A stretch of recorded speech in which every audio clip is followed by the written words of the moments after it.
અમદાવાદમાં ગુજરાત યુનિવર્સિટીના વિદ્યાર્થીઓનો વિરોધ નોંધાવી રહ્યા છે કારણ કે સમાજ વિદ્યા ભવનમાં ઇન્ડિયન કલ્ચરનો અભ્યાસક્રમ અને અભ્યાસક્રમ સાથે મર્જ કરતા વિદ્યાર્થીઓને હાલાકી પડી રહી છે।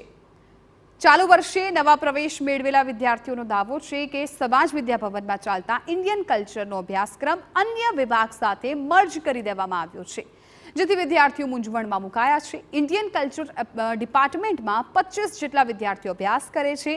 તેમનો અભ્યાસ શરૂ થયા 2 મહિના જેટલો સમય થઈ ગયો। અમદાવાદમાં એકમાત્ર ગુજરાત યુનિવર્સિટી કેમ્પસમાં માસ્ટર લેવલનો ઇન્ડિયન કલ્ચર કોર્સ ચાલે છે।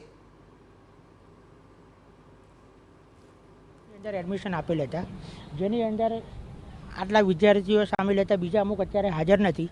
આ બધાને ઓફર લેટર પણ પ્રોવાઈડ કરવામાં આવેલા, ફી પણ ભરવામાં આવેલી। ગુજરાત યુનિવર્સિટી વેબસાઇટ ઉપર એના કોર્સની ડિટેલિંગ બી છે, કોર્સનો સિલેબસ પણ છે।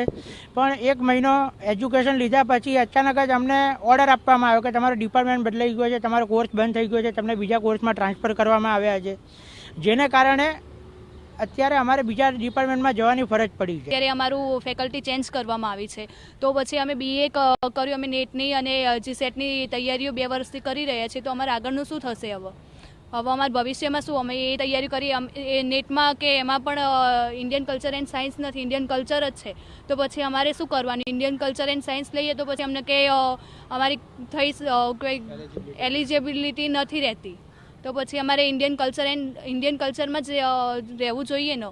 એ પોલિટિકલ સાયન્સ ડિપાર્ટમેન્ટ દ્વારા ચલાવવામાં આવતો હતો, જ્યારે આપણે ત્યાં ઇન્ડિયન નોલેજ સિસ્ટમ એવું એક આખો વિભાગ છે, એટલે આને પોલિટિકલ સાયન્સમાંથી કાઢીને ઇન્ડિયન કલ્ચરને ઇન્ડિયન નોલેજ સિસ્ટમના વિભાગમાં ટ્રાન્સફર કરવામાં આવ્યું છે। પ્રોપર ઈસીની પ્રક્રિયા કરીને અને જે કંઈ પ્રોટોકોલ્સ છે એની અંતર્ગત